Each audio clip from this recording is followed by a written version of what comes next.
Mēs, Latvijas jauno zemnieku kluba dalībnieki, jau 2. gadu pēc kārtas, kas jau ir izvērtusies kā igadēja tradīcija, rīkojam jauniešu izaugsmes fórumu Solis. Galvenais mērķis ir uzņēmējdarbības uzsākšana lauku jauniešiem, kā arī perspektīvu iespēju veicināšana laukos kopumā.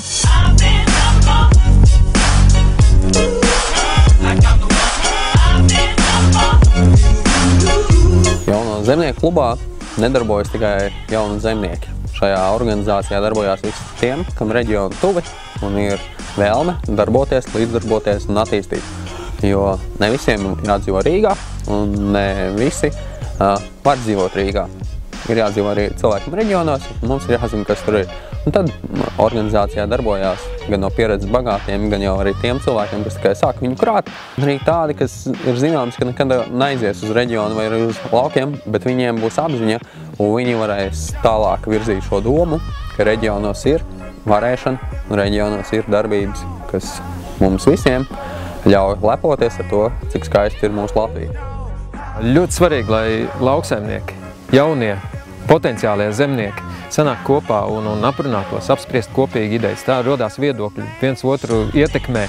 Un es ceru, ka arī tā gaisotne šeit ir ļoti pozitīva un ar tādu piepildījumu, kad gribās atgriezties un celt to visu jaunos līmeņos, viens no otra iespaidojoties. Un es domāju, ka tiešām tāds kopā sanākšanas pasākumi kā Solis ir ļoti būtiski, lai veidotos šis pozitīvais gars, lai rastos sajūta, ka mums ir spēks un ka mēs varam darīt daudz vairāk, daudz efektīvāk un būt daudz stiprāki.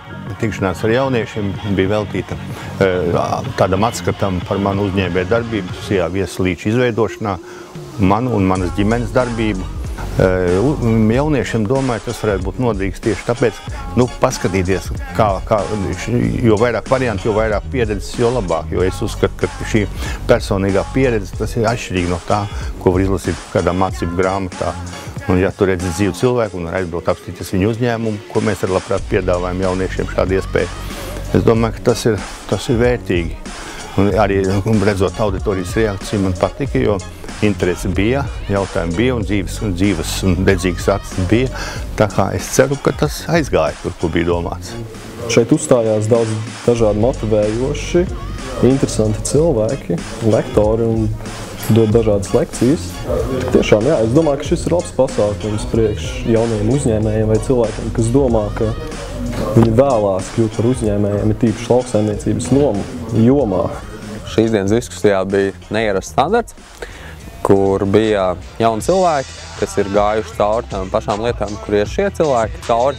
Un tad mēs ar nozares ekspertiem, kas ir paši gājuši cauri Lauksaimniecības universitātes, Lauksaimniecības fakultātei, kas tam izglītojoties nākamajās maģistratūrās, citās skolās, ir uztaisījuši katru savu biznesa modeli.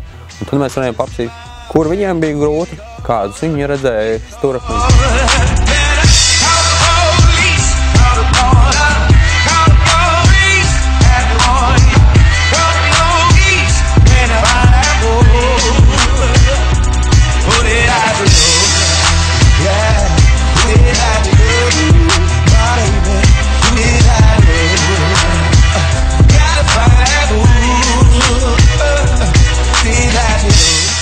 Es personīgi uzskatu, ka šeit var gūt vairāk nekā sēžot skolas solā un uzzinot tīru teoriju. Šeit ir reāli cilvēki ar savu pieredzi, ar savām domām, ar savu viedokli.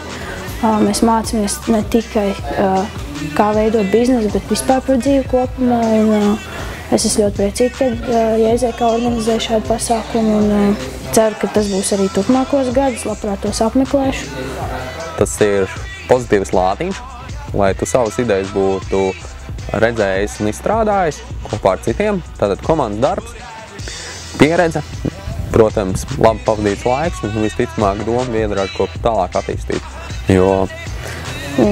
Kā mums skolā arī teica viena pasniedzēja, kurai ar laukiem nav nekāda sakara, pēkšņi jūs taču zinat, ka jūsu nozare ir reāli topā un jums darbs būs un jums būs ko darīt un tāpēc jā.